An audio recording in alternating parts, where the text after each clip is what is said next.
a placenta, the partial pressure of oxygen is the same. So the affinities for oxygen in a fetal hemoglobin and a maternal hemoglobin would be identical, right, if they were. And so mom's oxygen or hemoglobin would never really want to give up its oxygen to the fetus. Does that kind of make sense? Because if I have oxygen, right, and I'm right here, and Stephanie doesn't have any oxygen, but we have the same attraction for oxygen, I'm going to keep it. Why would I give it to her? There's nothing that says it should be pulled. But if she's the fetus and I'm the mother, say it, right? If I want to give, if she needs my oxygen, her hemoglobin should be different than my hemoglobin, right? And what should be different about it?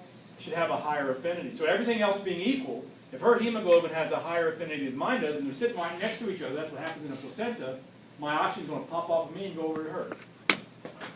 So, it's on the other side. Should there be different types of hemoglobin between a fetus and a newborn or an adult individual? Yeah, a fetus hemoglobin should have a higher affinity. So is that shifted to the left or shifted to the right? Shifted to the left. So if this is maternal hemoglobin, and we want to draw fetal hemoglobin on here, it's got to look like this, okay?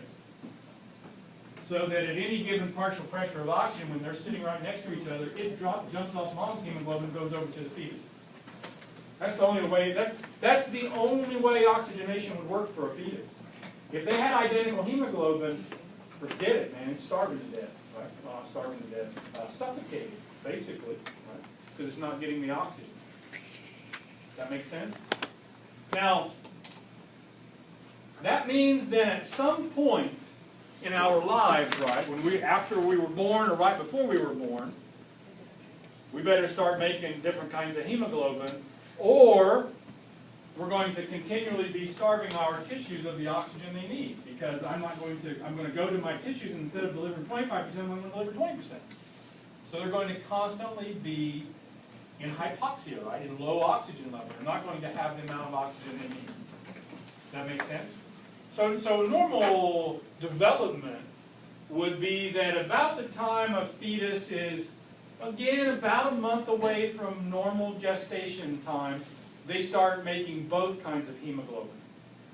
So as they're developing, they only make the fetal hemoglobin until about 8 months, and then they, in addition to making the fetal hemoglobin, they make adult or normal hemoglobin also.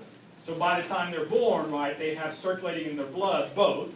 They have some normal hemoglobin that'll function, and they still have the maternal that'll allow them to get oxygenated back up. And then eventually, right, they stop making the fetal one and they only make the normal one. Does that make sense? What would happen if they never made that switch and only made fetal hemoglobin? There will be hypoxia.